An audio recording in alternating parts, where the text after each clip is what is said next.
All right, back on the record in Feindel. Judge, I just have to make a very brief record. We don't have a settlement, but I was just threatened and/or blackmailed, and I just want to put it on the record very quickly. I asked Mr. Larson to step outside as the patriarch of the family and said, hey, I'd like to try to see if we can get this done, heal this family, move on. I'd asked for a modest amount of attorney's fees. I gave a number, be reasonable on child support, let's get it done. And he said, well, don't you remember that $5,000 I already paid you? He says, because if you don't, I've got a lawyer who will.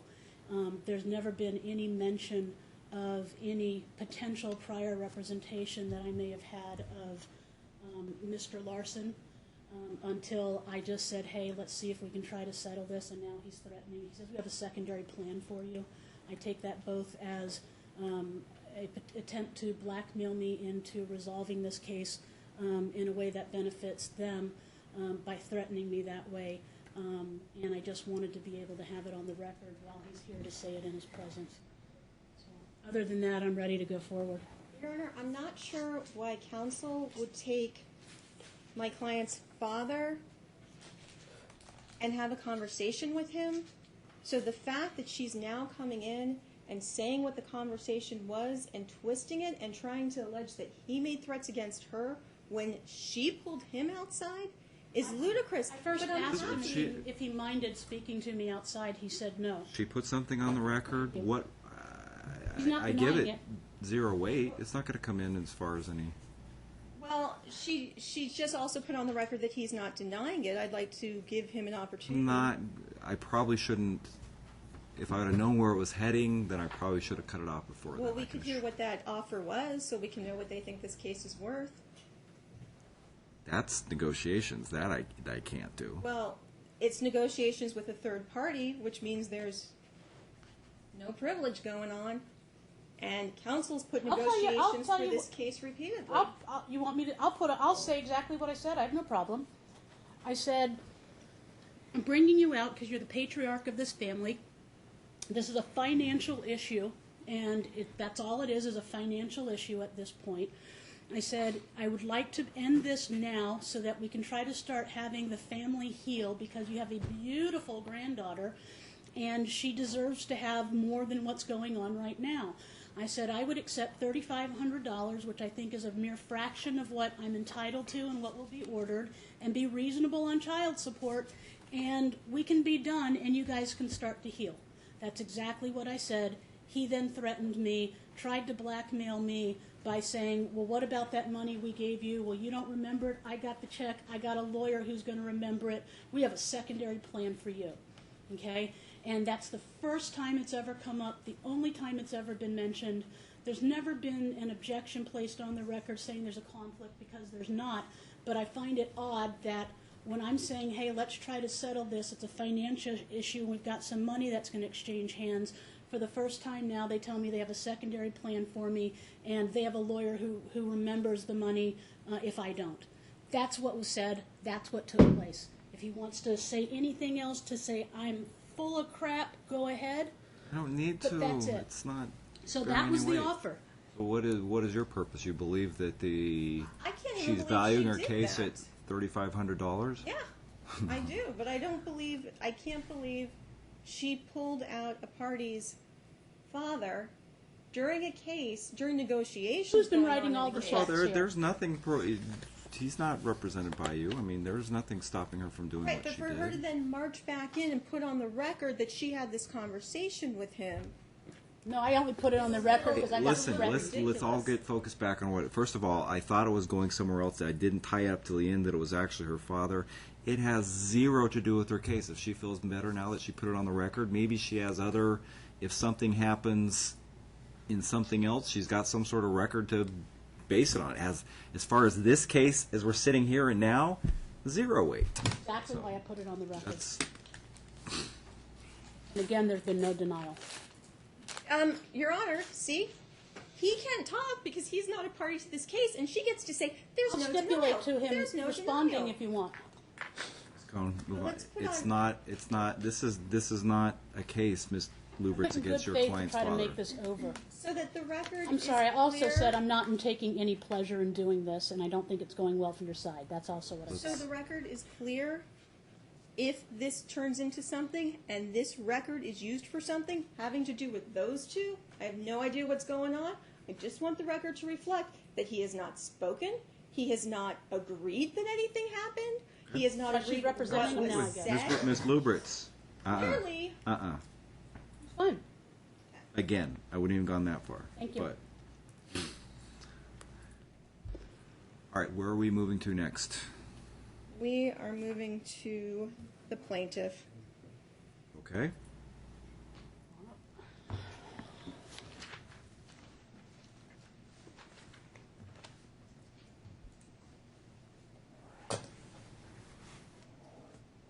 Mr. Feindel, I'll remind you, you're still under oath. You may have a seat. Understood.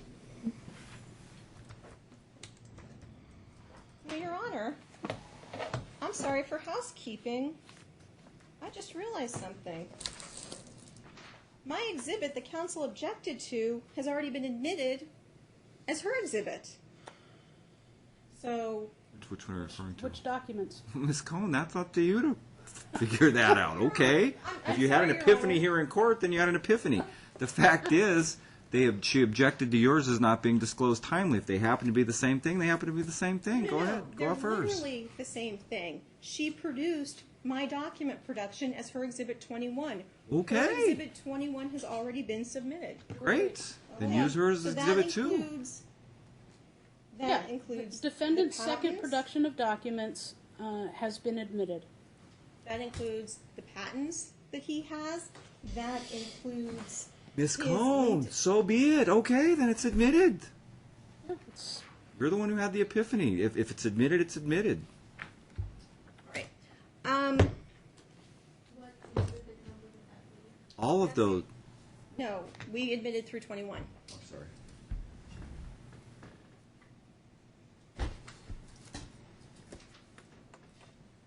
You are correct. And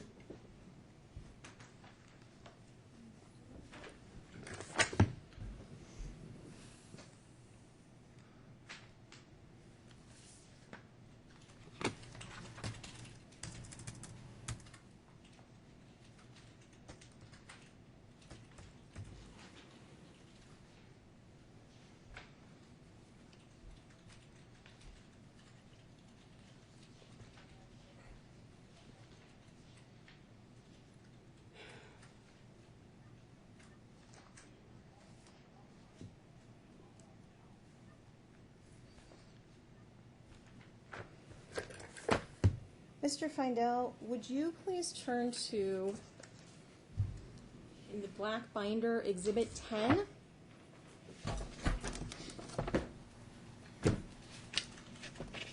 I got 19 and up. Can we get it's binder 1 for the witness?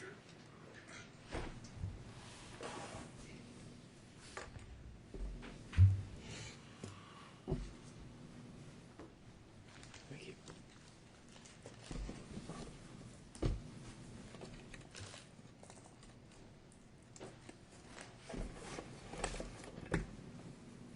And please turn to Bates number TF0136.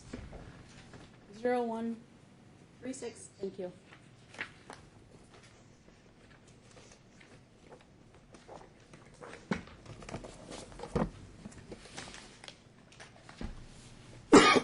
I'm there. What is this document? It's a Craigslist ad for a PHP JavaScript I'm going to developer. make just a blanket objection so I don't have to make it again. Mom at 10:19 or thereabouts said that she can't say that her husband was willfully underemployed or unemployed for the purpose of avoiding child support, which is the standard. So going through anything else, any other questioning related to his employment or lack thereof, to me is not relevant, because Mom has already admitted that she doesn't meet the burden of proof by her statement, and so I just make that, if the court will recognize that's a blanket objection for the. Well, if that had been the case, we would have probably been done at that point. I mean, the fact is, she did digress a little bit off that here today. And I was just quoting her exact words, so thank you. And trust me, I still have it written down in bold in my notes, so I mean, Right. it's going to be a factor I'll take in consideration. But Thank you. Okay. What is this document? It's a Craigslist job ad. Okay. And did you apply for this job? I don't recall it specifically, Why was I provided with this document? probably because I applied for it. Okay. And how much would you have made if you received this job? They're offering $25 an hour on a 3-month contract. Okay. So are you capable of earning $25 an hour? I've never worked with SAS. Okay, that's not my question. Are you capable of working $25 an hour? I'm currently Earning making $25 an hour as established, so I assume I'm capable of it, given that I'm making it right now, yes. What's the next page? I'm sorry? What's the next page? What is the next page? TF0137. Okay, what's the document? It's a Craigslist job ad. Okay. And did you apply for this job? If it's among the batch that I gave you that I had applied for, yes. Okay. Again, we're talking almost 8 months plus ago. It's quite a while. Okay, you're saying you applied for this job 8 months ago. No, I'm saying this was some time ago that we submitted all these. Okay. I don't recall all of these specifically, no. The ones that I gave you, I did indeed apply for.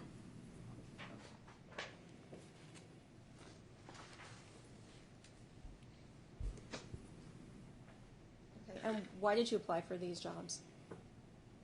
Why did I apply for them? In the hopes of getting them? Okay. Earning income? Are these jobs Speak up, please. In the hopes of getting the job. Sorry, I covered it up with the book. And earning income. Would you have applied for these jobs if you didn't think you were capable of performing these jobs? No. But on the other hand, I wasn't able to find exact fits for everything. But five per week is quite a few. I'm sorry? 5 per week is quite a few to apply.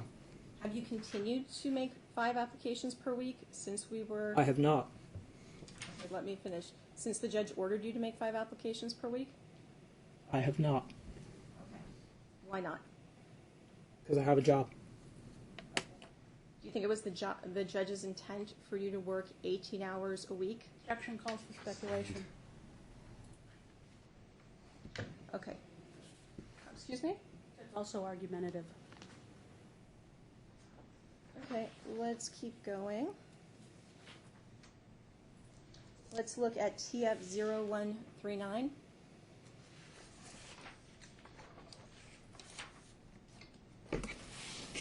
Is this a job you applied for? Again, any of the ones that I submitted in this would be ones that I had applied for, yes. I don't remember this one specifically. Okay. But you believe you applied for it? Yes. Okay, and what is this position? Cake PHP programmer. And would you blanketly say that any of these documents you provided for job search were jobs that you felt you were qualified for? Objection's been asked and answered. It was also Didn't ask about all of these. it was also a compound. Can we assume that for every one of these, Ms. Cohn? Because you're going to ask that same question and I read it. Right, that's why I'm asking him to just, would he be willing to agree that he's capable of doing any of these jobs? He's already said that if he applied for him, he's That is what obviously he capable. testified to. Okay. How much, if you had got this job, how much would you have been paid per the ad? I don't get paid for the ads. No, per this ad. What does this advertisement say you would receive if you had- $35K to $60K DOE.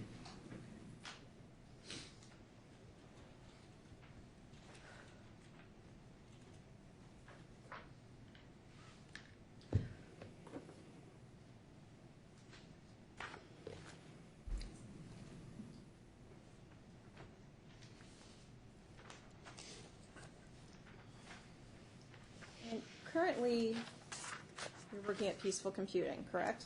Correct. What is your job title at Peaceful Computing? Contractor. What work do you perform at Peaceful Computing? Computer programming. What was your last job before that? And I'm not just talking about full, let me clarify, I'm not talking about full-time employment, I'm talking about any work you've done where you received compensation, whether it was in cash or goods or services. I don't recall specifically. There was a number of smaller ones. I can name some examples. Okay, what were those? I did the barber's website where I get my haircut. Okay, when did you do that? I don't know specifically. Probably a year ago. Okay. What else? I don't. Do we have any documentation or something that I can look through? The stuff that I provided, again, I gave invoices that I had submitted. All of those should be part of this somewhere. Those ones are specific. Did you give an invoice for the barber? Yes. Why don't you look and see if you can find it? Okay.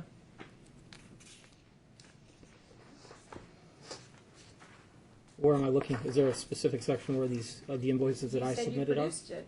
Are Yes, you- that's correct. I'm not going to look through this entire binder randomly, though. Do we know where it is? I don't know where it is. That's what Okay, I'm I asking don't you. either.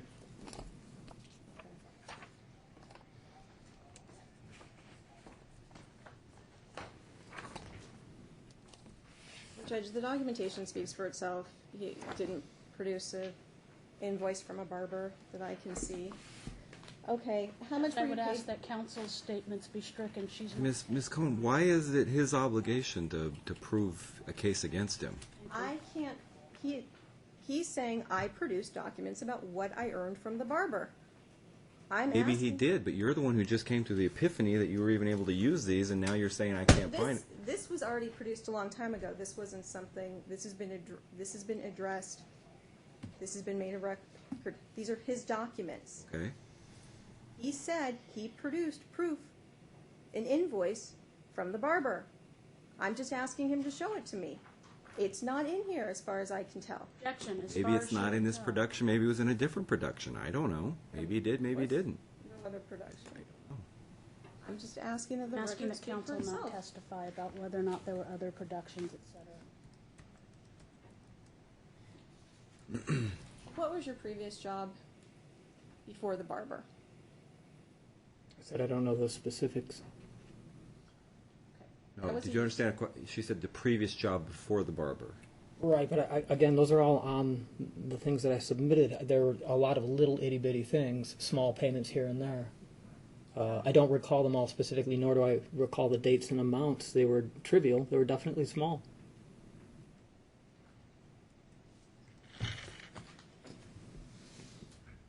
Approximately how much did you earn from those jobs? Again, that's on the Which invoices I jobs? It's submitted. vague. Overruled. Okay. Do you know what job she's talking about? No, I don't. On average, when you say these small jobs, what would be your average, would you say? Anywhere from $100 to $600 usually. This is income that I assume you would claim on your tax return? This is correct.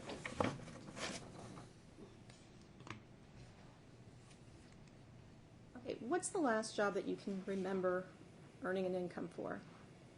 The last job I was earning an income for? That you can remember? Earning an income. As opposed to a contract position. Is a contract position not something you earn an income at? Peaceful computing. No, my question is when I'm saying earning an income, are you thinking that I'm earning an not income from including peaceful contract computing. work? Hold on, don't talk over each other. Sorry. Wait till she finishes her question. I'm just trying to find out your job history. So you testified to peaceful computing. Mm-hmm. I asked about the last job before that, Mm-hmm. and you said little jobs here and there. Correct. I asked to specify. You said a barber. Okay. Then I asked for other jobs, and you said little jobs. You didn't remember when. You didn't remember the specifics. I asked how much you earned on average. You said 100 to 600. Is there a question, Judge? Oh, no. This is I after said this whole here- line. I was here for that last few minutes too. What's your question for him? I want to know what the last job is that he earned an income at. But he said to me, you mean being employed? You're saying other. that's First of not all, what he listen, said. He listen. said, "Do you He's mean a testified contract?" that he has a bunch of little small jobs. All right. Are you talking other than that?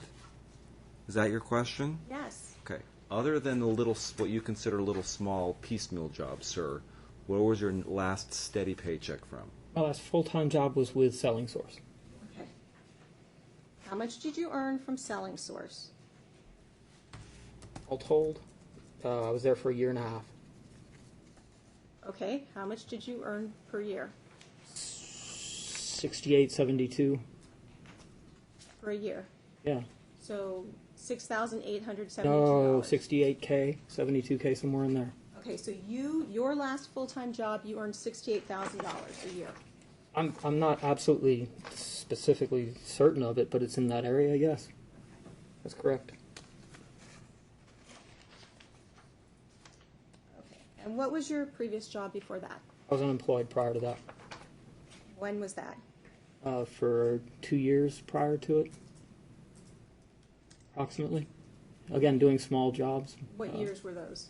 Years prior to working at Selling Source. I'm not very good with dates. I'm sorry. I don't know specifically. It is in there. Can you give me a time frame? I can consult my notes. I believe Amanda said that I worked there until 4 months prior to our wedding. I don't know. I honestly don't know exactly. Okay. It was about a year and a half in total that I was there. So, I mean, I can just guesstimate.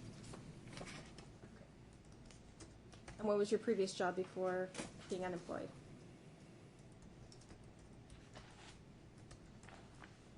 Selling Source? Right. Okay. What was your previous job before that? Before Selling Source, I was unemployed. And then prior to that, Yes. we're going backwards. That's going back beyond 5-6 years. Relevance going beyond that far beyond the marriage? I mean, does she want him to go back to, is going back to high school what you want, or I want to know his work history. what period of time? I just asked what his last job was before Got he was this. unemployed before Selling Source. And he says it's going back 5 or 6 years. I'm just trying to ask the court, what is your mean, time frame that you're concerned Well, about? I guess the issue is his complete earning ability. So Okay, I mean, we're now a few years prior to where they met, in but 2012, I mean, are we going back to high school, or what is relevant for the purposes of, is he willfully underemployed for the purposes of paying child support, which I think really isn't even an issue because she's already said he wasn't. So I don't know. Objection. That's I don't know the Judge, relevance. you yourself already said that's not what she said. how far do you anticipate going back? Is 5 years? Actually, this was going to be my last.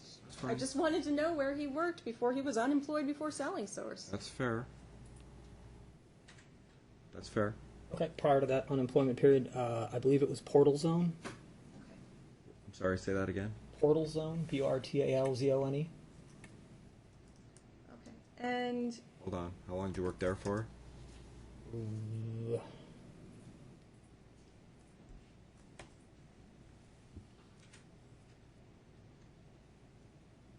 3 or 4 years, I would guesstimate. I'm sorry. I That's fine. apologize for not. I didn't know this would be. Horrible with dates myself. So approximately how much did you was your salary at Portal Zone?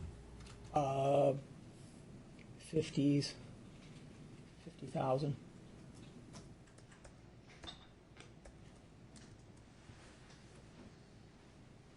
Judge, may I proceed? Yes, go ahead. Sorry. And then you just testified that between. You testified, I believe you were saying, between Selling Source and Portal Zone, there were some little jobs. Is that correct? There were. Okay. What kind of jobs were those? Same as the recent little jobs, just very small bit piece web work jobs. Okay. And approximately how much did you make on those jobs? I have no recollection. And then, isn't it true you did work for Amazon? I never worked for Amazon. Did you work in any way associated with Amazon.com? I applied at Zappos. Did you work for Sprint? I did. When did you work for Sprint? 1997. What did you do for Sprint? Does the court find 1997 relevant when we're in 2012? You told me you were cutting off after you got your last That was my answer. fault. I didn't realize, I asked about a specific job, that's all. No, but now she's asking By my what to do. calculation, even with Portal Zone, that's getting us probably 6 years prior. So that's probably Well, I'm not necessarily asking about beyond those 6 years, I'm asking about certain jobs. And then, have you done affiliate work before? Define that. You don't know what affiliate work is? I'm asking for your definition of affiliate work. Moment.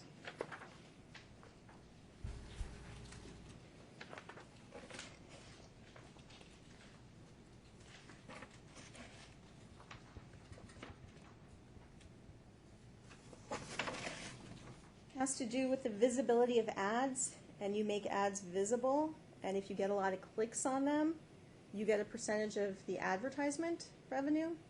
I currently have ads like that on VegasDualSport.com.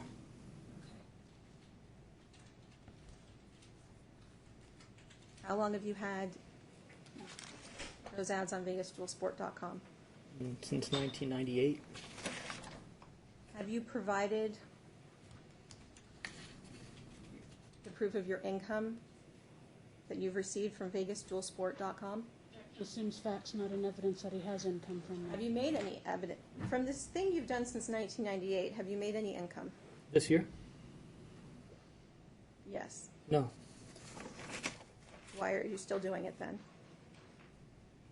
I love motorcycles. Okay, how does this You asked me relate to about love of affiliate ads. I motorcycles? told you where they are. How does this have to do with You motorcycles? asked me. Dual Sport is a motorcycle. I'm sorry. I Okay. guess that wasn't clear. So what is the benefit you get from this if you're not earning any income from it? Objection as to relevance. if he's denied, it generates him income. We're now Going in from here. August. I'm We're now sorry? in August of 2000. We're now in August. He's Right. saying, I've earned no income from this. I want to know if there's a benefit he's receiving. Judge, I fly fish because I enjoy it. It earns no financial Here's benefit. the to ridiculous me. nature. I feel like we're amidst discovering we're taking his deposition. This is Thank not you. stuff you already know.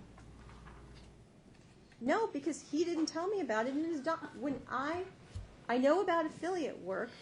I don't know how much he earned this year because he didn't tell us, and he didn't put it on his last FTF last year. And he says if it he earned doesn't income. generate income, and then at the end of the day, I go back to tax returns under the statute. Did you earn any money last year from VegasDualSport.com? No, I did not. Did you earn any money from Amazon.com doing affiliate work? Objection. He's already indicated that he has not worked for Amazon.com. It's not working for. He's the one who keeps saying income is only when he's implied that income is only when you're employed. There's ways to make money and not be employed. Oh, Judge.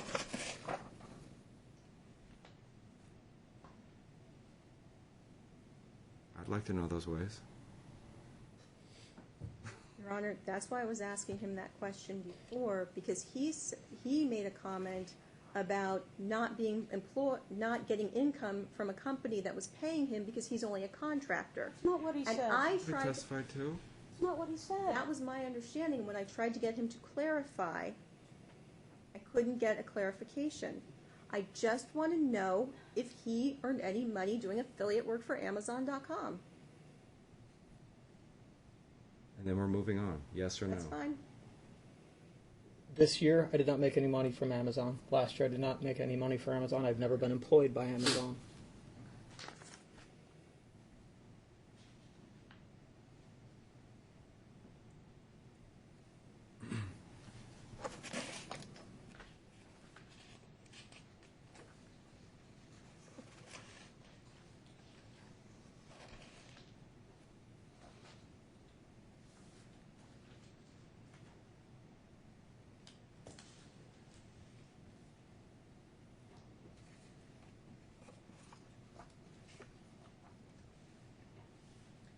besides these jobs that are attached,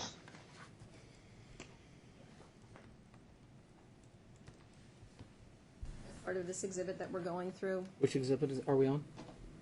same one, exhibit 19. 19.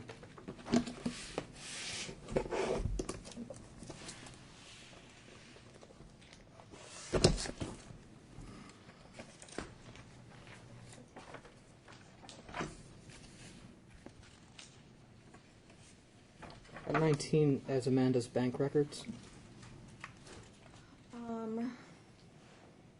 13 is defendant's responses to plaintiff's first request for production of documents.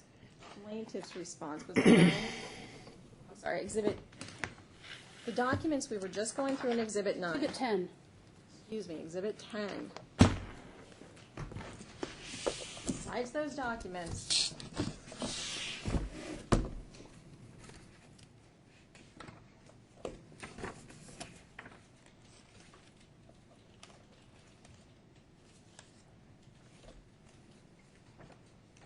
Exhibit 10. yes. Have you applied for any other jobs during these proceedings? Yes, I have. What other jobs? The one that I currently hold. Okay. Have you applied for any other jobs besides that? Yes, I have. What other jobs? I don't know them off the top of my head. Do you understand that you had an obligation to produce that information to me? Not if I didn't get the job, no. I didn't understand that was my obligation. Did you review the document request that I sent you? I believe so. Did you see that I asked for all information about job searches in there? Can you refresh She my hasn't memory? established that when the documents were produced versus when he applied for that job. He has an affirmative duty to supplement his document responses. He did by advising him that he was hired. I don't understand what she's asking and what duty she's imposing upon my client and how it has to do with attorney's fees. We've had a whole hearing where we said that he had just gotten his first paycheck and we submitted it. I wanted to redact it. You said don't redact it. We gave it to him. That was the only paycheck he had received. We produced a couple of more. That wasn't enough, so Ms. Cohen calls his employer and says he's trying to avoid child support. Objection, Your Honor. That's- Is she going to testify? It's already been in there. We've already discussed it at a hearing. Your Honor, It's also in my he exhibits. has an affirmative duty to supplement his job search. It's The ludicrous. search ended when he got the job and we notified What him we job, got the though? job. He's listing himself as self-employed. I work as a contractor. I He works as a understand that, but- contractor. That's his job. He contracts himself out for peaceful computing, and we gave them the name, and we gave them the only paycheck stub he had, and then we gave him 2 more, and then they sent a subpoena and got the rest. Actually, I don't believe they gave 2 more, but which is Ask why I your- had ask to your do the co-counsel. subpoena.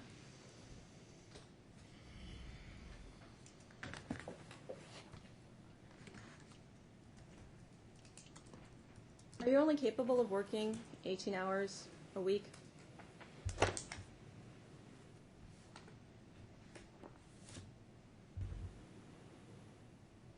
Am I only capable of it? Personally, I could work more hours per week. I don't presently have the opportunity. Why don't you have the opportunity to work more than 18 hours a week? I take care of my daughter myself. Do Both of other, them.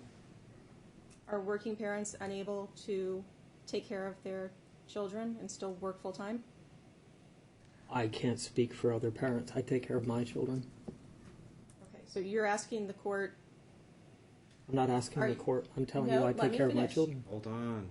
are you asking the court to say that you only need to work 18 hours a week for the rest of Ivy's minority? Objection. That is I'm asking a question. absolutely it has lax foundation and it misstates any testimony. He's indicated as soon as he's making more than his soon-to-be ex-wife that he'll wind up paying child support. And he I mean, also it's- just testified I don't that he's understand only this. capable of working 18 hours Earning a more week. money than who? That I asked him if he earns more money than his soon-to-be ex-wife, does he expect, if it's still joint physical custody, that he would be paying her child support? And he said yes. So the question is, do you expect the court to say you can only work 18 hours a week for the rest of Ivy's minority, misstates his testimony, it lacks foundation, it's argumentative, and it's quite honestly not an appropriate question. He just testified that he can only work 18 hours a week because he takes care of his child. I will overrule it. I mean, I'm interested myself. He thinks you can only work 18. He testified he wished he could work more. That's not what he said. He said he was capable of working more if it came to him that he had the ability or he had the offer to work more hours. He is limited to the hours that are offered to him at a company where he's making $25 an hour. If he's on contract, why can't he go get out and get another subcontract job? He has a child half the time. Do it from home. And don't he know. has. If I He's could do it from testified. home, I He would. has been. He has tried it. He testified that way. I'll let him testify that way again if you want to hear it. I don't know that getting a job for 18 hours a week satisfies that he's working full time. I don't know. And he has testified that he has continued to seek employment, and he will testify if he's asked that way. And that's her question. Where I guess we'll cut to your side. Where is the proof that he's been looking for a job or continues to look for a job? His testimony. There is no other proof required. You told him to get a job, and he did. And you said, do it until you get a job. And you said, go work menial labor. She said she was okay with him working menial labor. His income is equal to menial labor, and it would take away time from, I mean, what, we want to put the child in third-party care or in a smoke-filled condo? Objection. We've heard no testimony about Custody's not at issue here. Well, then don't Stop. raise it. It's over. Stink. Go ahead. You've already asked. Go ahead along with the. I don't see why he couldn't work more, but that's. Go ahead. Sorry, Your Honor. All right. Let me get that question back. Are you saying that you believe the court should allow you to not have to work full time? I'm going to interrupt right there. Don't put it in my context. Get it out of my context. Leave it to can you work more? And he's already testified he thinks he can. But don't. She's absolutely right. Don't phrase it in what I expect of him or what he should do or what he thinks I should do. That's Well, not proper. How about, can I ask about what the law requires?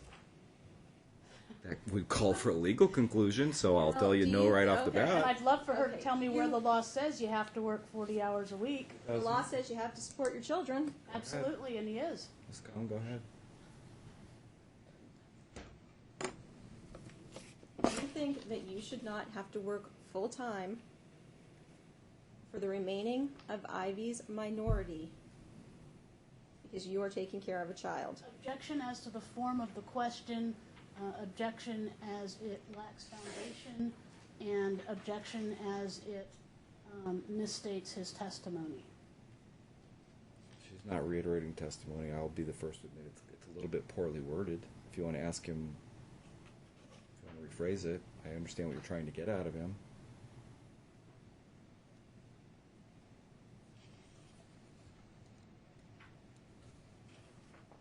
Do you I mean, I'll plan? ask. Listen, this is a good question that I'll end up asking anyway.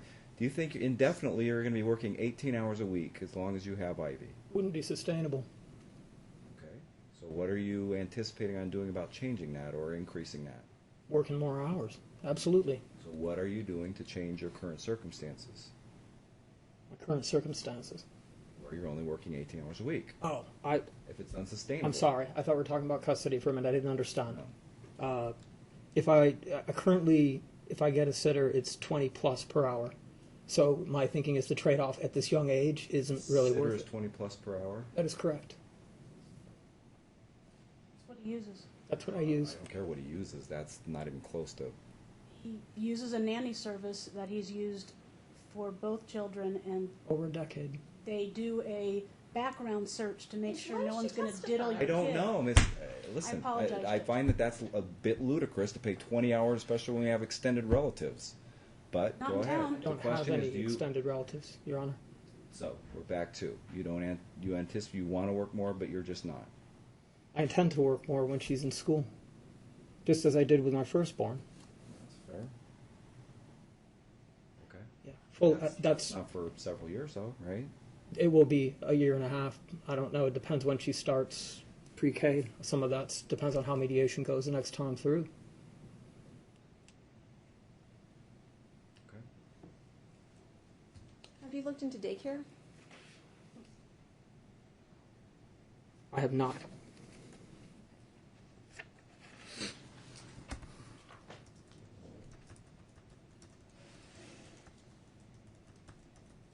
Have you had any possible jobs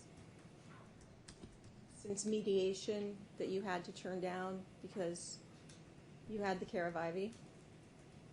Have I had Objection any? objection as to relevance. The custody is not at issue.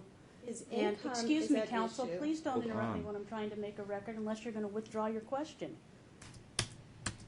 There is an objection on the floor, and the objection is that it is it's not an appropriate question because we have a custodial arrangement that's been put into place.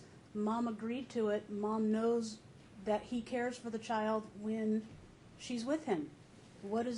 How is it relevant? He's suing for child support, saying that he does not earn as much as she earns. If he has turned down jobs, that's relevant. No, His you asked, did income he turn is down relevant. jobs? What was your question again? Have you turned down any jobs since mediation because you had Ivy? No, that was not the exact question. Well, let her ask That's that the exact question. Go ahead question. and leave that one on the floor. Go ahead. No.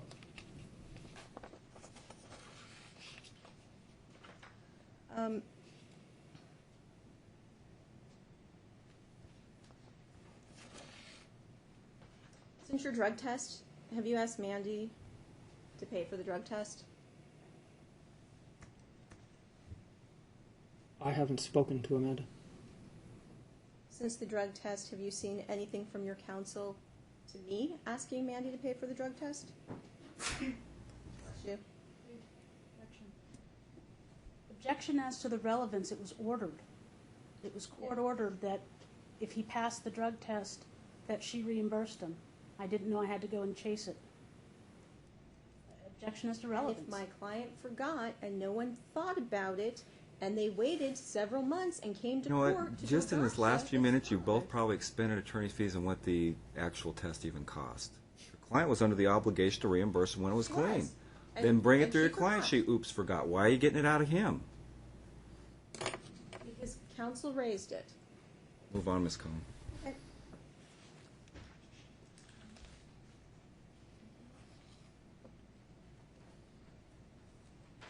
Court's indulgence.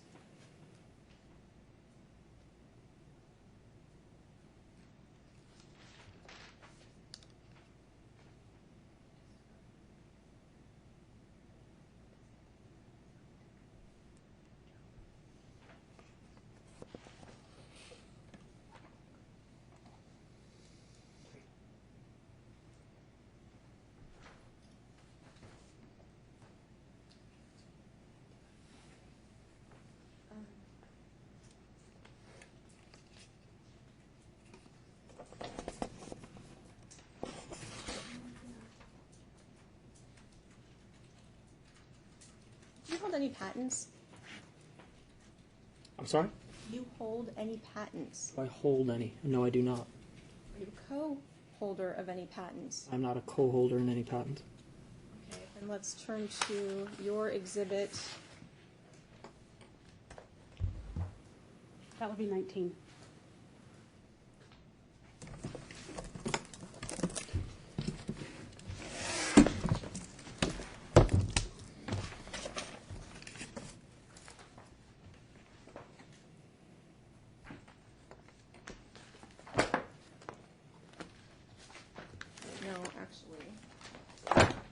your Exhibit 21.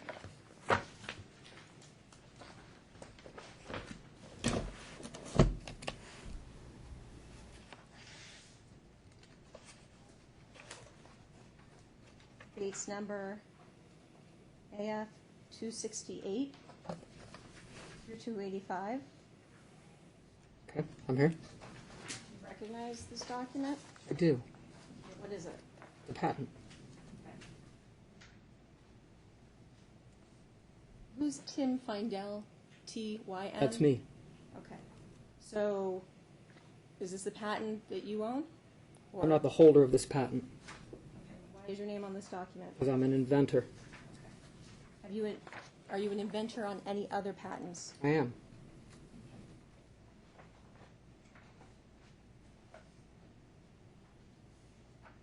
How many other patents? I think one other.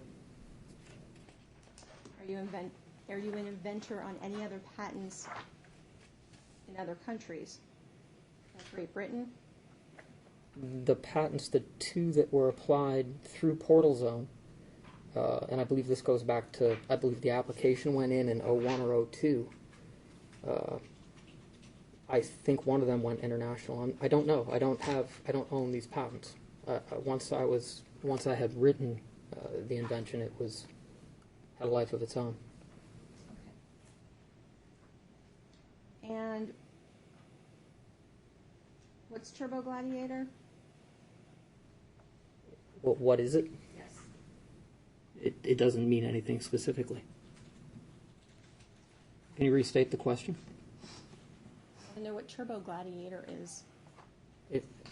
That's the name that I gave to a website. And is that website still up and running? The website is still up.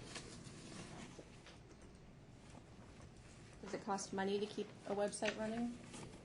That one costs, I asked, does it cost money to keep a website running? it depends. Does that one cost money to keep running? Yes. And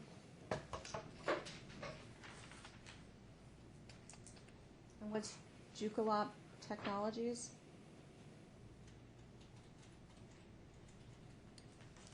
Judge, again, this really feels like a fishing expedition. I just don't understand what they're doing. It's like wasting time. Unless she's generating income, what? We're done with assets, debts. I'm concerned about his abilities to generate an income.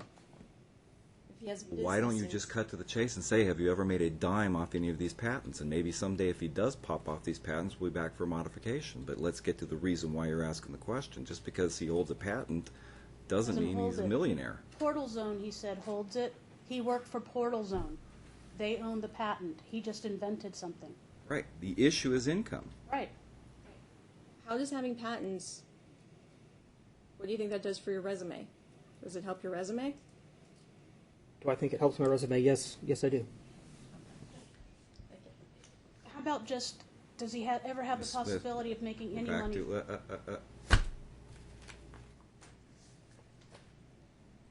Sorry, my patience is worn thin. I apologize to the court. Really? stop. We're all getting there.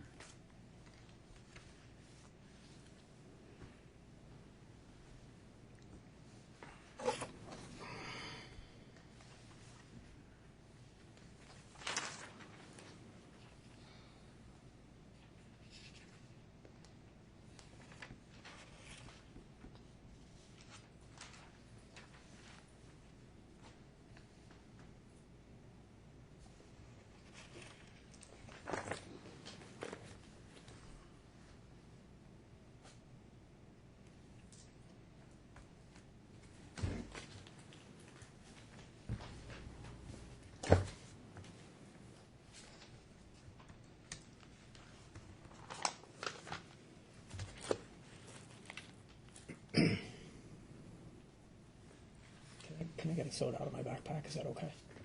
Yeah, you're right. He's going to get up for a second, Ms. Cohn. What do you need? I brought you water. Oh.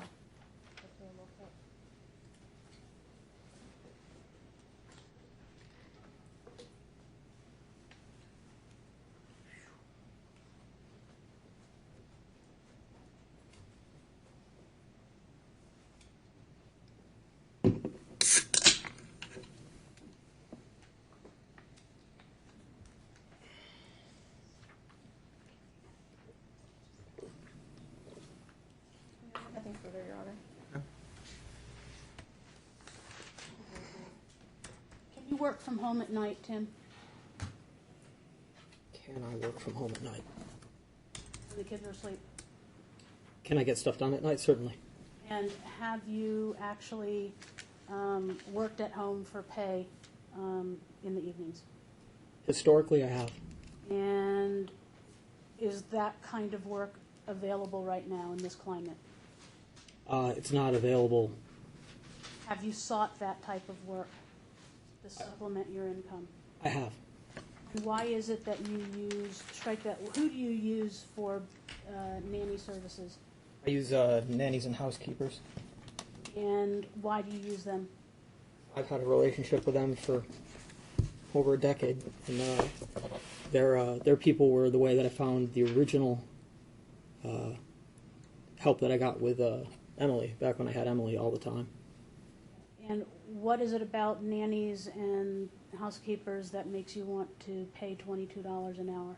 Their staff's just spectacular, and they're very hands-on with the children. And do you think it's appropriate to run background checks on prospective Your Honor, I'm going to object as to childcare relevance. providers? Stand. I do. Listen. Sorry, Judge? I'm not taking that in consideration, regardless of what he's done in his history.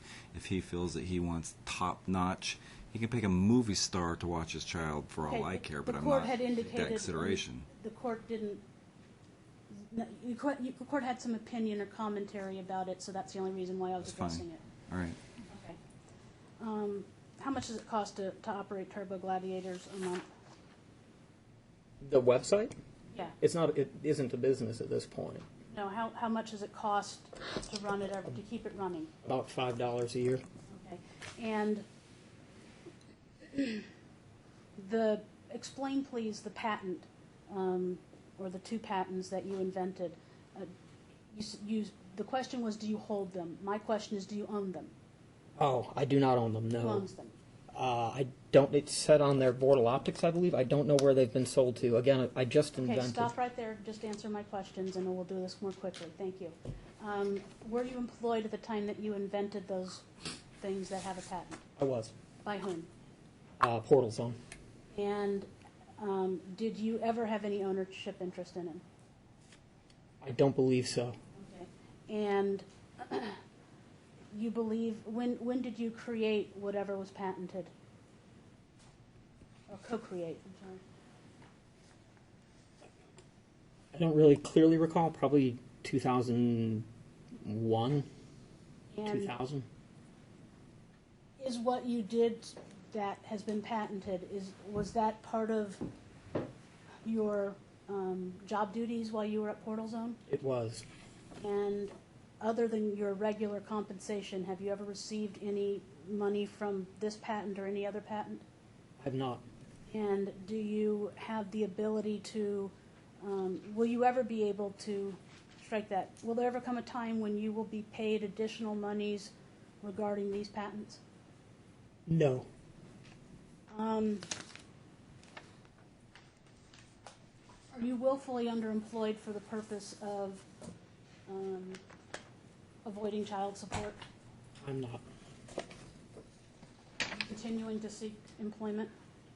I am.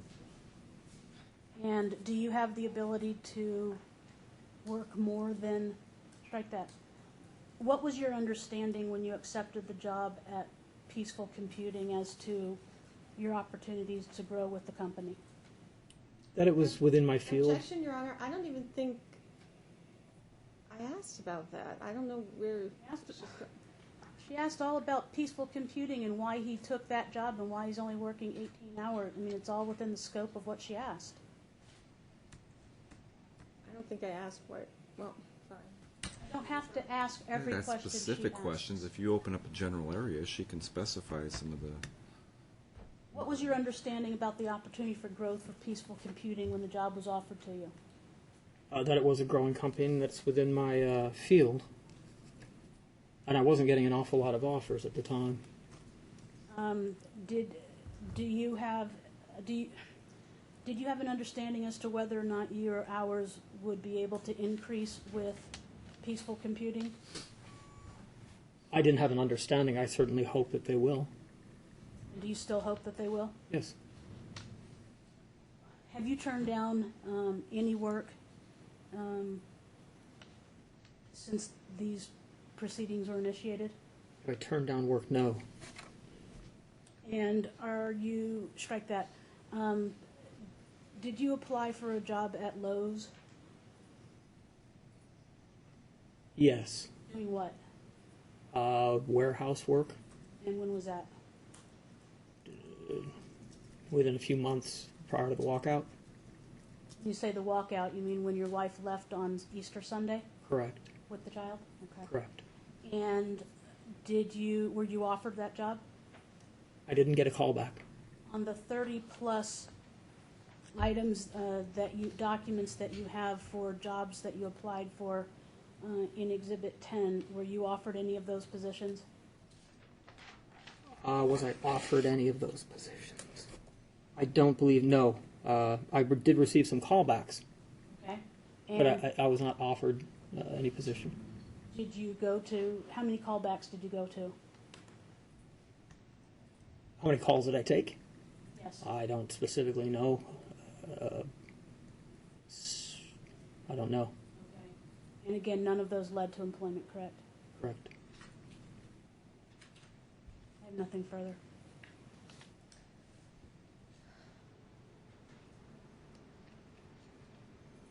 You just testified you're continuing to look for a job. Besides the jobs that have been produced in the documentation, how many other jobs have you applied for? How many have I applied for? I don't specifically know. Every job, including the one that I'm working right now, I've gotten through personal networks more than putting in applications.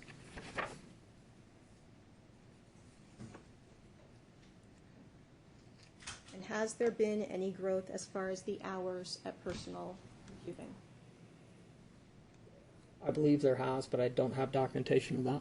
How have your hours changed? Can you restate the question?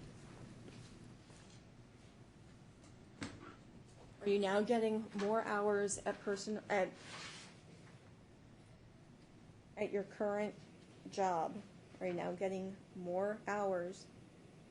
I'm sorry, peaceful computing. Are you now getting more hours at peaceful computing that you got when you started? Yes. Different question, just so the court knows. No, I just rephrased it better. Okay, what are you getting now? What am I getting? How many hours per week are you working now, It's not steady. on average? I provided that already. It was, at the time I provided it was 18. And again, I hope that it goes up. Okay, how many hours were you working when you started? Per week? Yes. I don't know specifically, probably 12 to 15.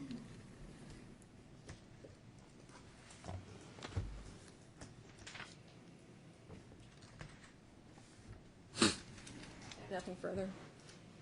All right, sir, you can go ahead and step down.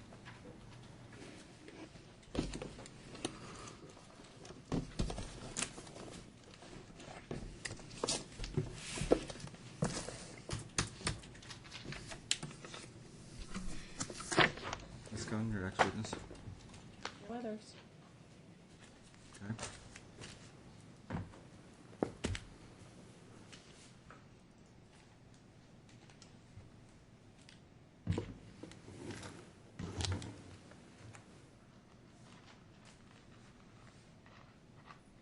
I'm sorry, Ms. Gunderson, arrested? Arrest.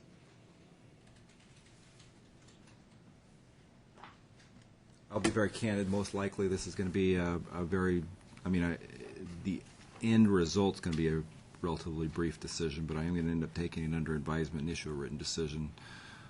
And you don't need to submit attorney's fees right now. The first brief written decision will be regarding the amount of child support, if any. And then if I indicate an award of attorney's fees, then we'll have attorney fee memorandum submitted subsequent to that, and then we can reserve any comments. Does that make sense? Yes. Do you want closings? It's up to you. If you'd like to keep them brief, I'll be real brief. I want no interruptions on either side, one way or the other at this point. It's not opening. If I've been here the whole time, I know what's been submitted and what hasn't. It's simply argument at this point. I don't want any interruptions either way. So if you want to summarize. Yeah, and it's going to be less argument than it is just kind of some bullet points that I'd like the court to pay attention to Okay. in making its decision. First of all, thank you very much for giving us the time and indulging us in order to get this done.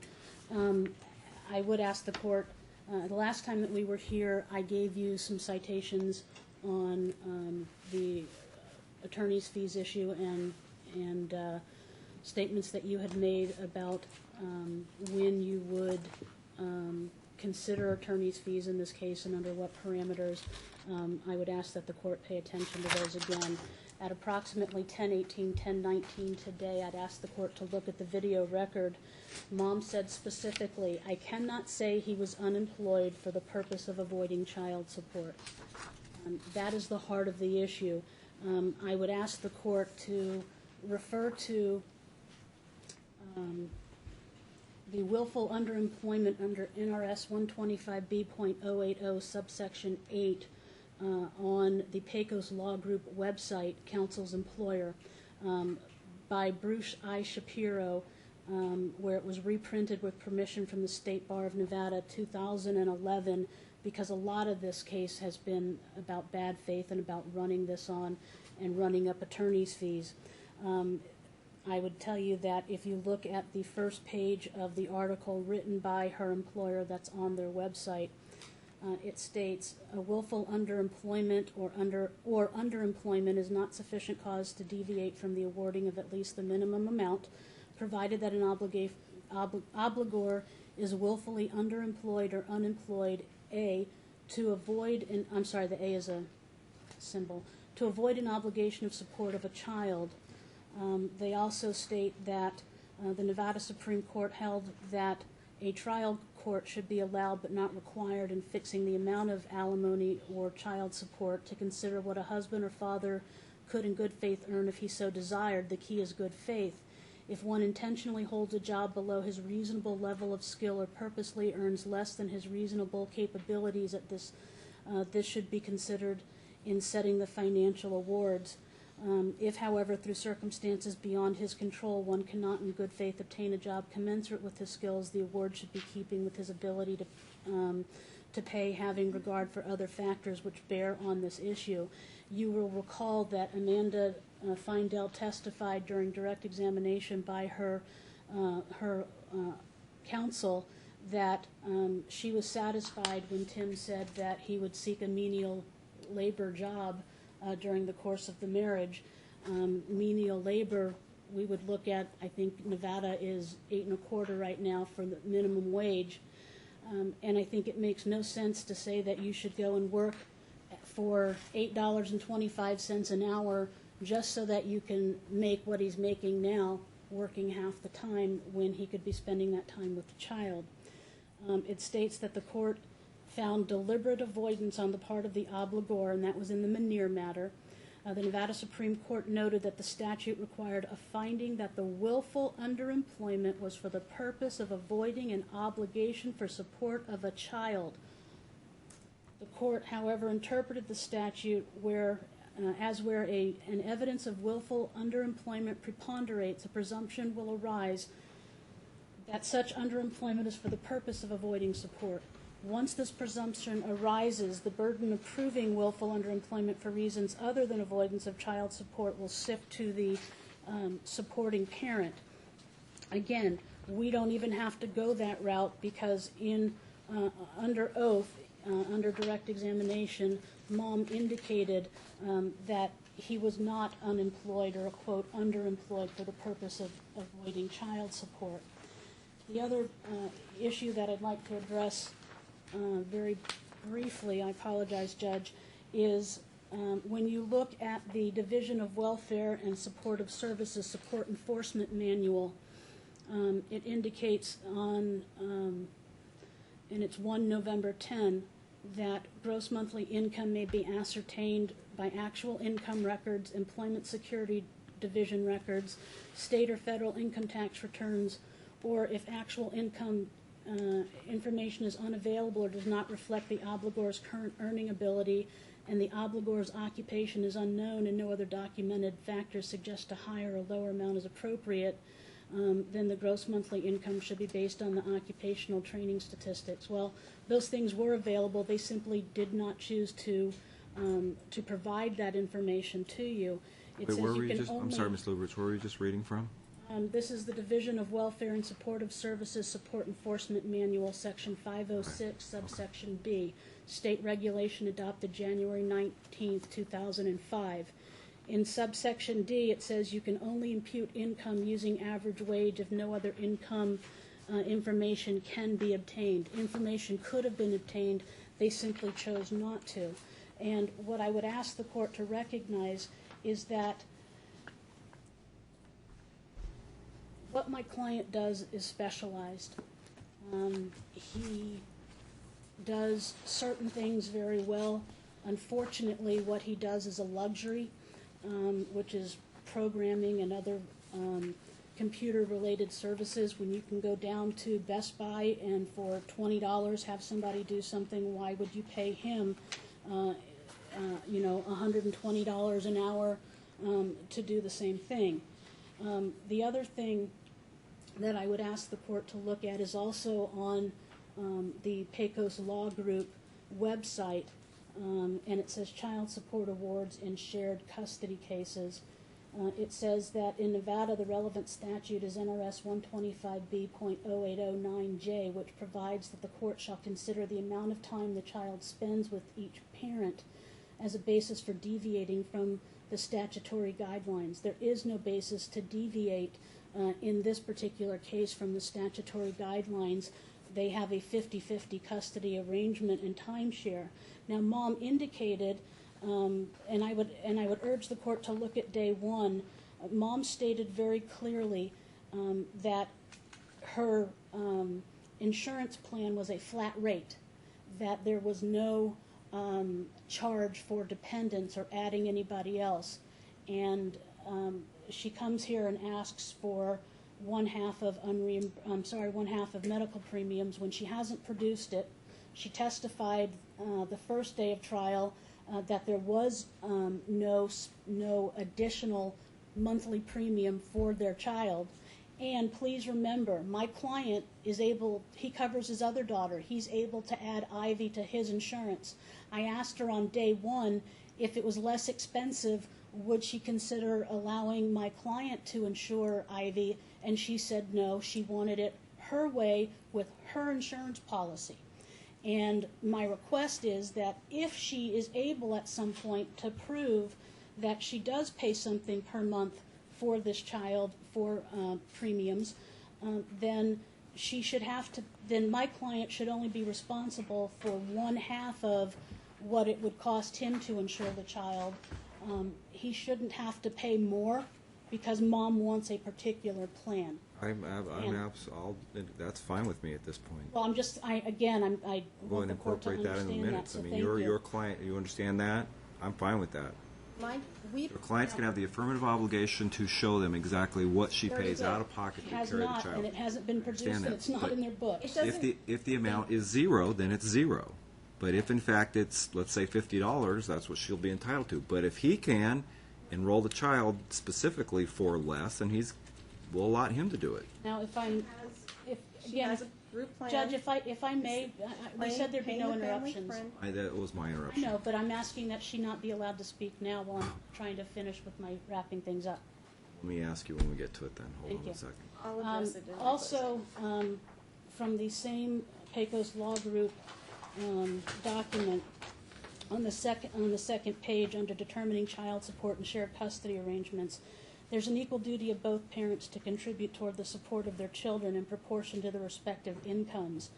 The needs of the children are in part determined by the income level of the parents and the ability of each parent to provide support in proportion to his or her contribution to that income level. When two people who are legally responsible for a child choose not to live together, neither party should end up with a substantially greater standard of living than the child. The court has a responsibility to look at the parties appearing before it and to devise an order directing transfer of money which recognizes the situation of those parties and of the children. And finally, Judge, in that same document on the Pecos Law Group website, it says shared custodial arrangements should not be discouraged, but there should be an equitable, objective way to establish reasonable child support in these cases. In order to preserve the best financial interest of the children for the purpose of calculating child support in an equal shared situation, the court should consider the parent with the lesser income to be the primary physical custodian. The court should then begin with the statutory presumption and use the factors set forth in 125B.080 to consider any deviation. We would submit, Your Honor, that there has been nothing presented today or in the first in the first day of trial that would provide for any sort of a deviation. The fact that we had to come here to court and have a day-and-a-half trial because mom says, I don't want to pay child support, right there, Judge, we are entitled to fees respectfully for every time we have had to ask this court for child support. We are here today for child support and for attorney's fees. And it defies logic. It flies in the face of legal authority, and for a counsel to pursue a claim that runs afoul of the prevailing legal authority is something that I think that we can't continue to allow. The AAML Attorney Conduct Rule 6.2 says tactics oriented toward asserting custody rights as leverage towards obtaining some other, usually financial goal or destructive.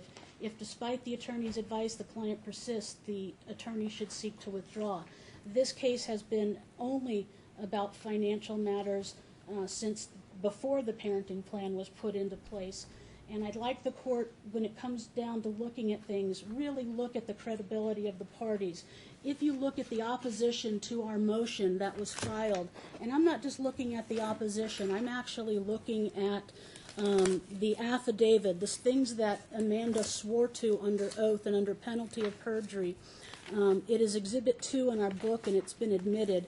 And I would ask the court to go and look at Amanda's affidavit. And I'd like to just point a few things out. It's Exhibit A, and I'm looking at page 1, starting with line 13. I'm sorry, Your Honor, I am going to have to object because I didn't take my client's testimony regarding those things because you told me we're not dealing with custody. Move Judge, on. I'm not dealing with custody. Let's do I'm attorney's trying fees. to talk about attorney's fees, and here's what I'm trying and show the bad Where you faith. came into picture, eh? The bad faith from day one, Judge. On page 2, line 5, during the term of the relationship, Tim Feindel has indicated an obsession with weapons, including handguns, hunting rifles, and assault weapons such as AK-47. Ammunition would be scattered around the home in places not normally used for storage or display of such materials. Judge, I refer to this as my stripper example. She was a stripper when you met her, a stripper when you dated her, a stripper when you married her, a stripper when you had a baby with her, and now that she wants to divorce you, oh my God, Judge, do you know what? She's a stripper.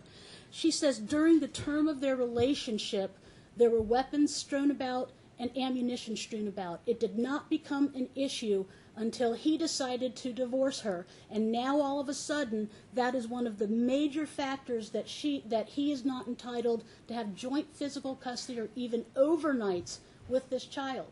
Judge, it defies logic, and it shows the bad faith. It says that he willfully and intentionally destroyed wedding plates and throwing them and struck her younger brother and kicked the family dog, and that's why he shouldn't have overnights. This is on page 2 of her affidavit of her opposition. Judge, where are the police reports? Where's the CPS reports? If those were real issues, that Mom was concerned about, it would not have taken Dad filing a motion in order for her to bring that to anybody's attention. Amanda did exactly what her mother said they were going to do in the email that's attached that the court has heard testimony about. They were going to destroy him financially. They were going to turn him over to the IRS, and he's already gotten calls from the IRS. They were going to contact the mother of his child and offer to give her money to fight for custody. In the declaration that's been submitted, the mother of his eldest child said they contacted me, they tried to get dirt on Tim, I said I didn't have any, and then doggone it, they told me if I needed money, Dean told me if I needed money to fight Tim, I'd get it. They said that they would do everything they could to destroy him, and that's exactly what Amanda has done. Now, you don't punish the child for the sins of the father, in this case the sins of the mother, unless the child actually enacts the sins of the mother, which is exactly what she's done. And you hit the nail on the head. When Mr. Feindel said, I use all of these drugs, they're all by prescription, all within prescribed limits, and you said, I don't have a problem with those, you turned and said, do you still want the drug test? There was whispering, if you look on the video, and they said, yes, we want the drug test. So what other reason would there be except to try to make this court think that he was using drugs? So then we go ahead and we get Dr. Mortallero involved. My client lost precious time with his child, or children. He lost attorney's fees, and he lost work time, or that what could have been work time, by going to, I think, half a dozen sessions or so with Dr. Mortallero. Everything that Mom said about Dad, that he abuses prescription drugs, that he sleeps through, he can't hear the child, he has weapons all over the place. Dr. Mortallero spoke with Dr. Farid. You have his letter. Dr. Farid is the one who prescribed the medications before Mortallero's report, and before we even had to go down that road. Farid said, I prescribe him these medicines, he takes them within prescribed limits, and he doesn't abuse them. That wasn't good enough.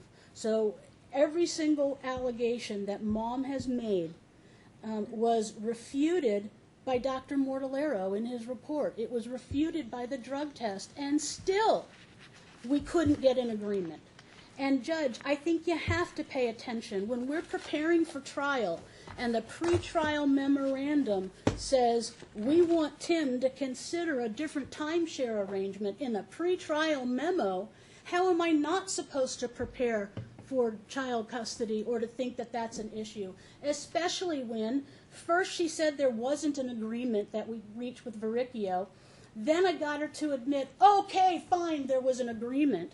We have a letter from Verricchio saying we never reached an agreement. And the very day after we reach an agreement, because Pat in her email said, we don't approve, Mandy's mother said, we will not stand by and let Tim have these overnights. He has too many, so he better, I'm urging you, I want you to read the email. I'm urging you, Margaret, to very strongly tell him to accept it, and I expect to hear by Tuesday or whatever date it was that he's accepting our offer. Okay? And everything that she says in that email turns true, caused at Mandy's hands. And we're sitting here having a trial over child support.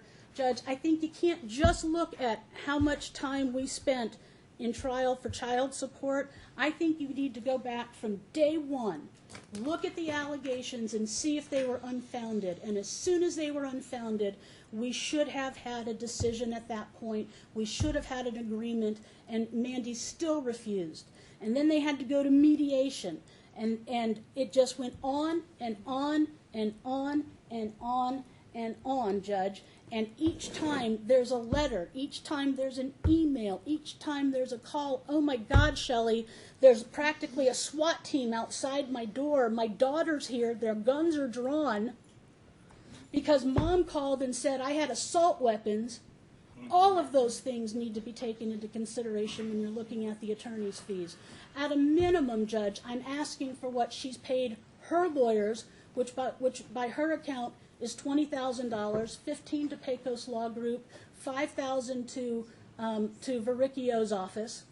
There's no reason why we should have had to spend this kind of time and this kind of money, and I would ask that she not be allowed to pay her lawyer another dollar until any attorney's fees award is made by this court, and that whether she has to sell stuff or use credit, I don't care. I want attorney's fees. I want them lump sum. I don't want them at $50 a month. Do that. If I award attorney's fees, it'll be a lump sum, reduced to judgment, and you collect however lawful means as you want. Thank you. Look, Judge, he said he's embarrassed. Yes, he needs some help right now.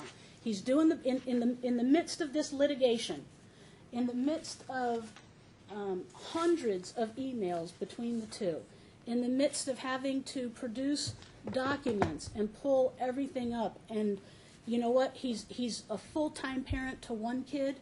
He's a half-time parent. He's always a full-time parent to both, but he has one kid, I think, except for every other weekend. He's got Ivy half the time. He's working. He's got a house to take care of, and yeah, he needs a little help right now. Does he expect to be earning this kind of money forever? No, he said it's not sustainable. But the biggest key here, Judge, and this is where I think that from the moment we asked for for child support, that we're entitled to fees, if nothing else, is because Mom testified, and I'll only say it one more time, Mom testified that Dad was not employed for the purposes of defeating or avoiding child support, and that is what the court must look at. Brief indulgence. There was one paragraph I thought that you wanted to specifically go to in here. Yeah, give me it.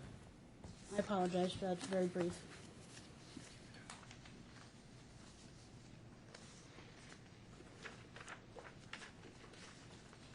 It's an actual article.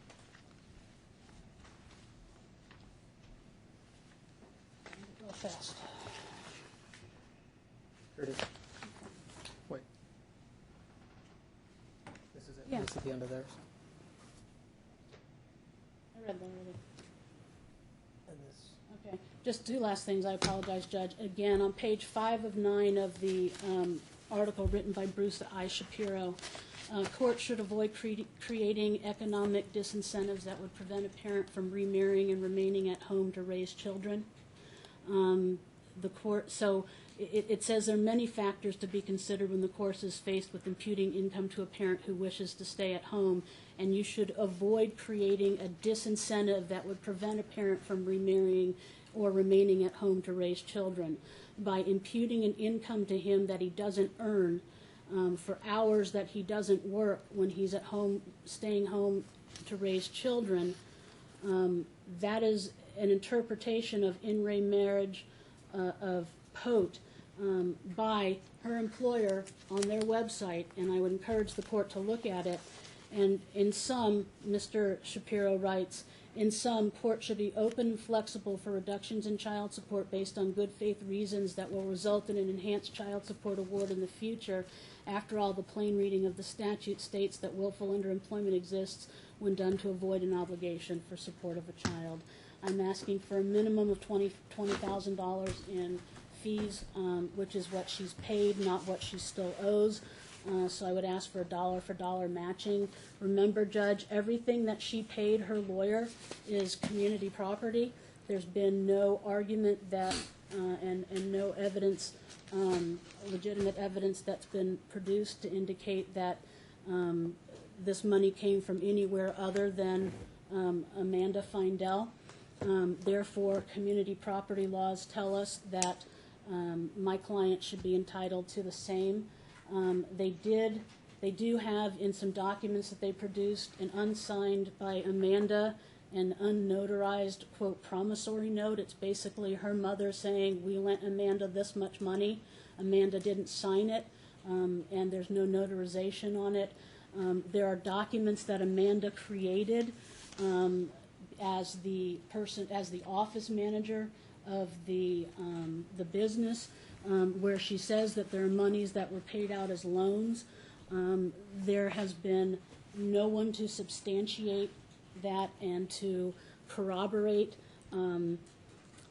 those statements, and you hit the nail on the head. When the woman can't answer certain questions, and she is an office manager who runs a business and has a master's. Remember, my client has a high school education. There are limited opportunities. There are MBAs and JDs and PhDs and all kinds of people running out there with initials after their name that are unemployed right now.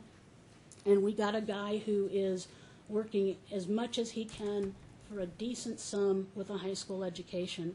And in the words again of Mr. Shapiro, please don't make there be a disincentive for staying at home and raising a child, whether he's a male or a female, by imputing an income to him that he simply does not earn and is not capable of earning at this time. I thank you again for your indulgence. Right. I have one question before I forget, and I'll regret it, and don't read anything into it.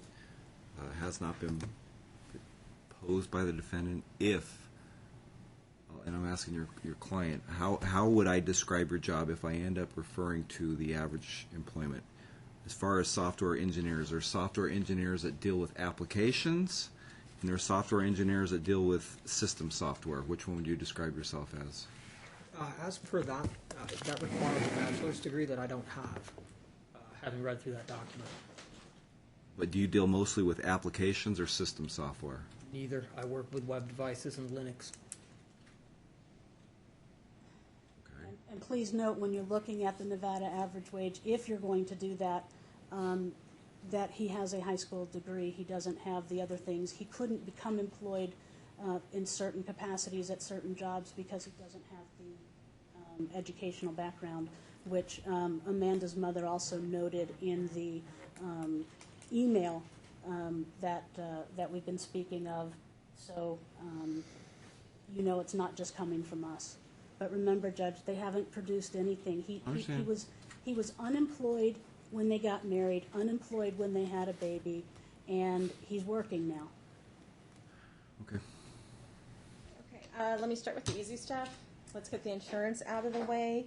Judge, I have provided counsel with a fax that I sent myself showing what my client pays. My client has never said she pays nothing. She said I it's a have to family object. plan. Where is that document? I don't know, Ms. Cohen. As I'll you know, find and it. listen. You can't testify Okay. about it. I'll find Don't it and do- resend It's it. not- It's just We- insurance. Why are we looking I at understand that, but we brought it up. We brought it up before lunch, and you said you were going to find it and, And show then it we to her at started. lunch. We got sidetracked. I can find it here, but But the it's- issue is, I don't want, I'm and we just- get this day in, day out. Just hold on. Right. I don't want, this is what my client pays for insurance. You likely have to go back to the provider, have them break it out, and say specifically, this amount for a child, it might be zero. We I want don't a copy of charge the extra plan for a child. because she said it was a flat I don't rate. care what your client particularly personally pays for medical. I understand. Counsel had said that my client pays nothing, so I just wanted to say. I don't It think said she paid I heard her nothing for the say, child. and again, I've been here all day. I was here all. I thought I heard her say she pays nothing for the child. Right. That's different. This is and if it's a family plan, which this is, she does pay something for the child. I have doesn't. no You have to just- problem getting the That's information. fine. Look at day Like one I of the said- trial. She said she didn't pay anything for this child. Well, It was a flat rate. That was for Emily, on No. top of what she is paying. don't just get me that amount if you. That's fine. We'll get it. It is what I'll it is. File it. I'll file the copy that was already sent to her. And remember that my client, because it's not what the Right. judge just said we needed. But remember, my client can also get insurance for significantly less. If she it's can, some if he can, expense. and it's comparable policies, I've never absolutely. seen anything. All right. Okay.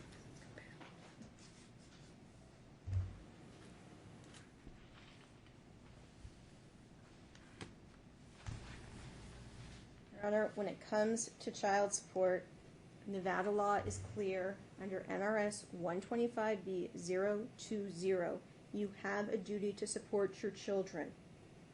As far as underemployment, under NRS 125B080, Section 8, when someone's willfully underemployed,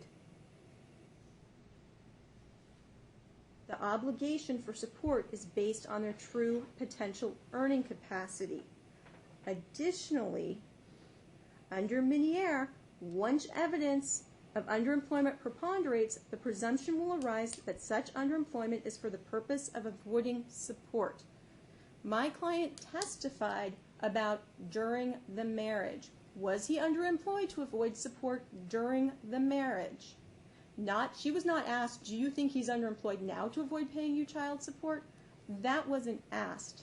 They haven't lived together for more than a year. Additionally, under Rosenbaum, a judge is allowed to exercise discretion in fixing child support and alimony to consider what a litigant in good faith could earn. We know he earns $25 an hour now. We know he testified working for Selling Source, earning $68,000 approximately. He said 68 to 72 approximately. We know that before that he worked at Portal Zone earning $50,000. You have the jobs that he said in the binders as one of their exhibits. You've got the jobs that he says he applied for. Those are the jobs that you can take judicial notice and go to Nevada average wage and look up what those people earn. So there's no reason to believe that he shouldn't be paying his fair share of child support and working. You ordered him to do a job search. He found a job, but he only found a job earning $18 or working 18 hours a week. I find it hard to believe that he legitimately... Action counsel's opinion is not appropriate in Argument. closing argument. I find it hard to believe that he thought that was it. He didn't have to do more. He didn't have to find a full-time job. You heard him testify he can't have a full-time job because of taking care of his daughter. And then he testified that he still looked for other jobs, but he didn't provide evidence of that.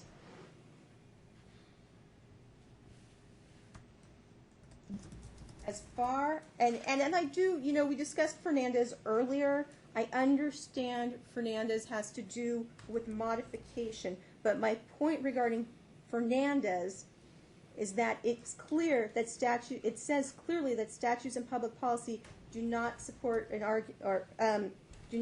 argument that more court-ordered child support is always better for the child unless the highest award possible is not the goal of the formula and statutory guidelines. It's saying statutes and public policy. It's our public policy of the state.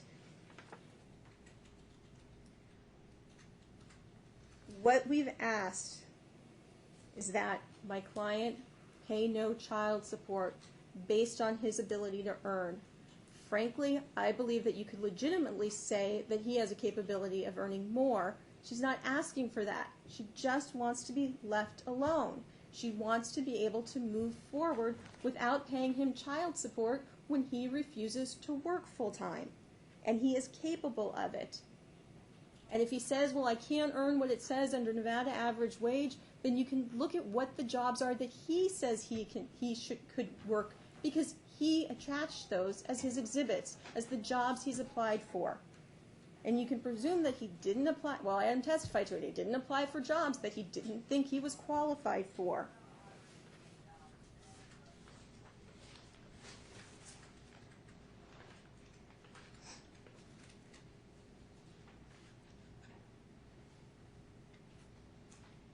As far as attorney's fees, if there were attorney's fees awarded every time someone opposed a motion for support or for custody, attorneys wouldn't be complaining at almost every single bench bar meeting about not getting enough in attorney's fees. Your Honor, my client asked for something when she filed her opposition more than a year ago. She had dealings with Jackie more than a year ago.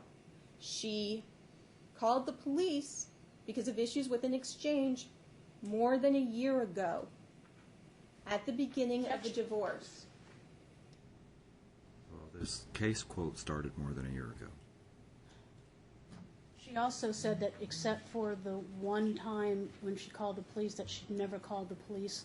Well, I can let you out in, but I'm just saying, when you say more than a year ago, this case started more than a year ago. Right. And our offer of joint legal and physical custody came over a year ago.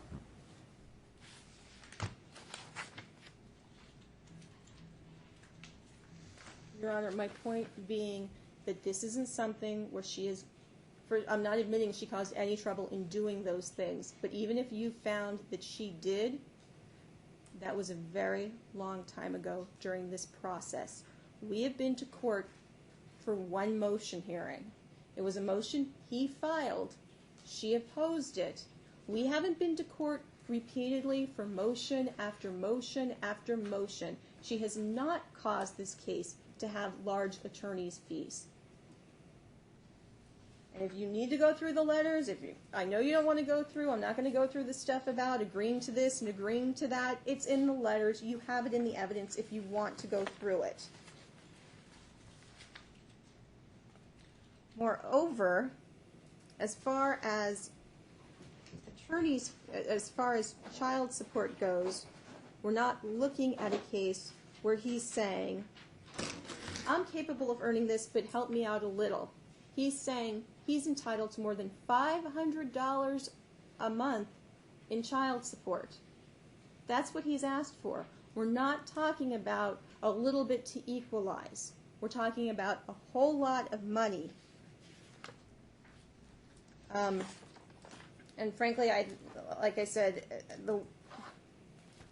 I would request, if you're inclined to give attorney the child support, that you'd base it on what he's earning now, but make him work full time. Either order it, impute an income for 40 hours, or give him what he's earning now, give him Nevada average wage, and do the difference.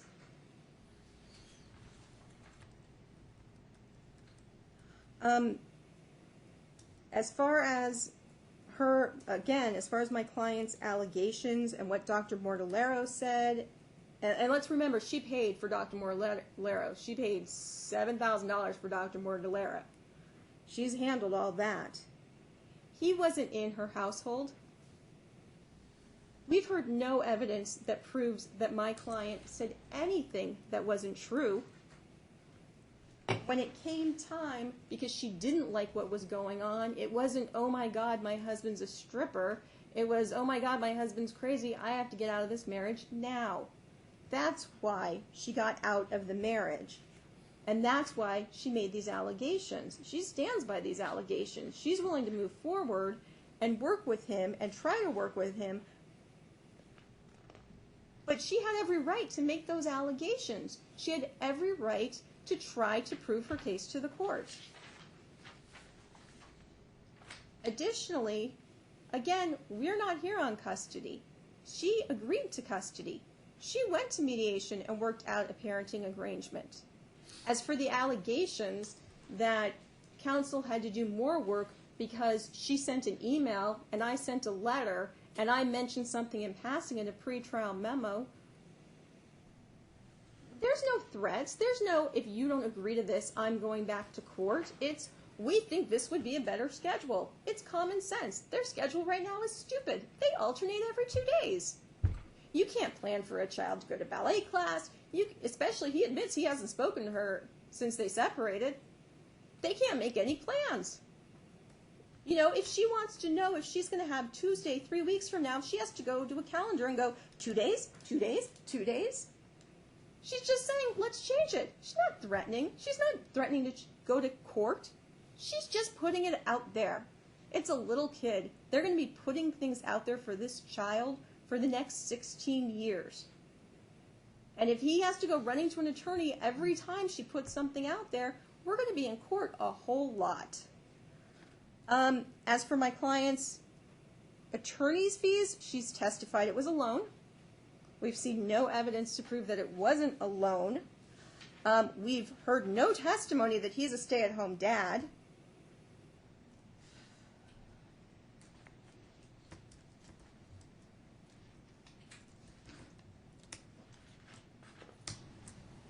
We heard testimony, there's allegations about what happened with Verricchio. We heard testimonies that agreement was a temporary agreement for 30 days. Counsel made allegations that there was testimony about assault or claim about assault weapons. That was never testified to. I would ask that you look very carefully at that email as well that counsel has asked you to look at that purportedly came from my client's mother. Note where it was sent. It wasn't sent to anyone on his side of the table.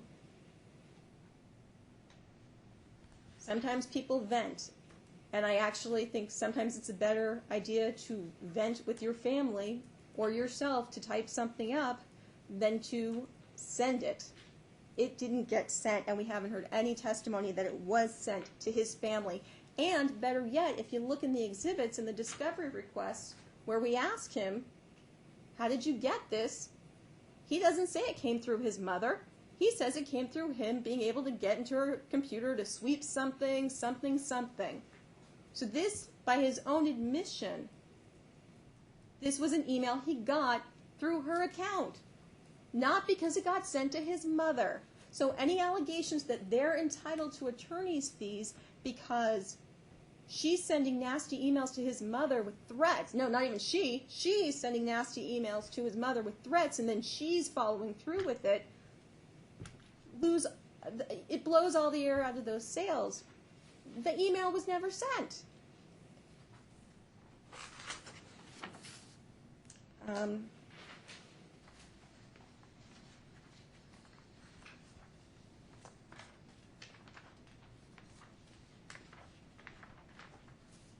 As for any other arguments, as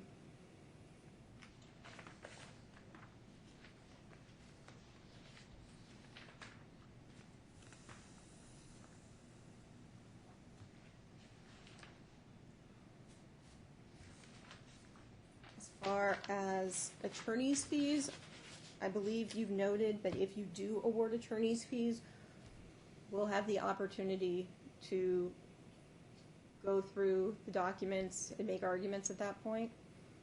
Absolutely. Okay.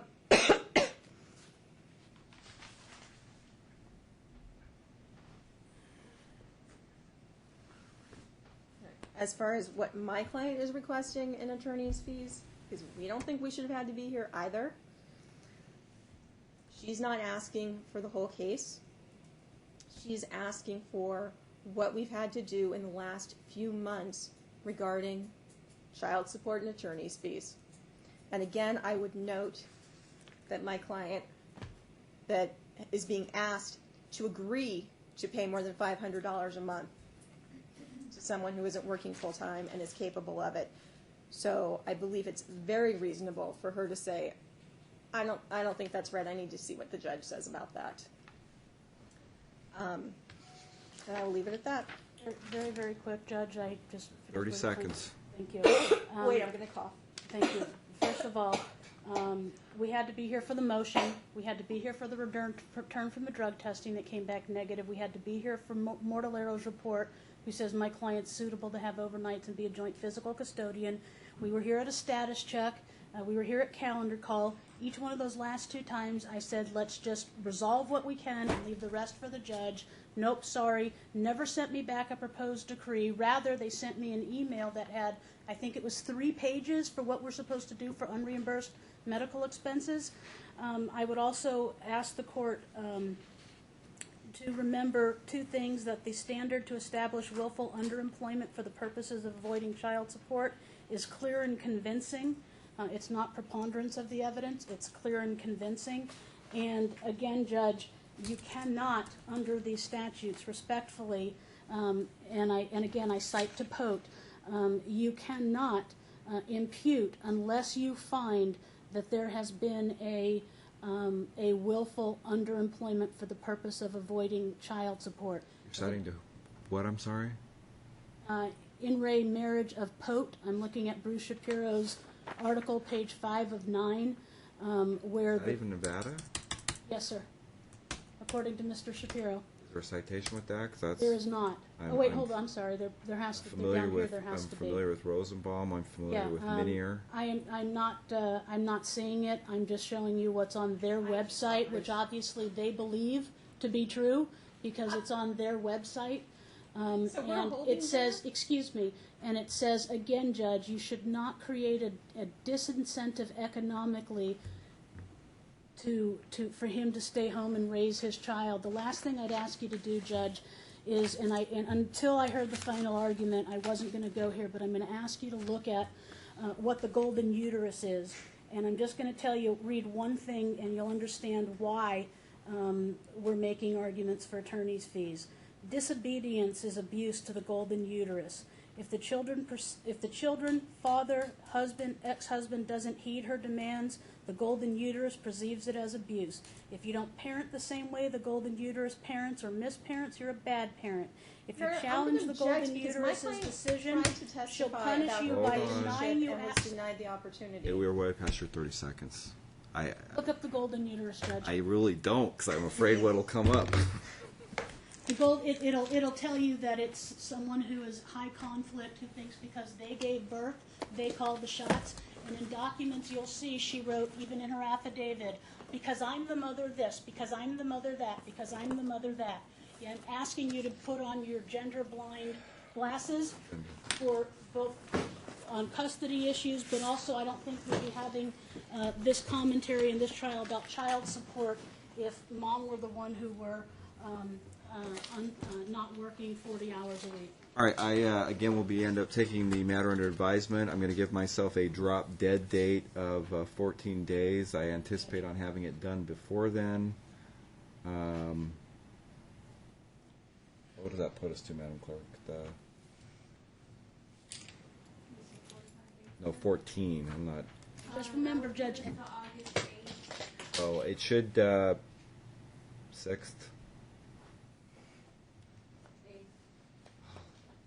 What's Monday today?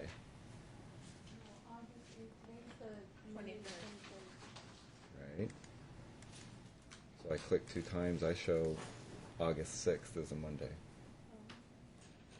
Is that wrong? No, you're right. 14. Just remember, she's asking for zero support. $1 gives us prevailing party. Your Honor. You guys have a good day. Do you want me to do my We're last off. rebuttal? We're off.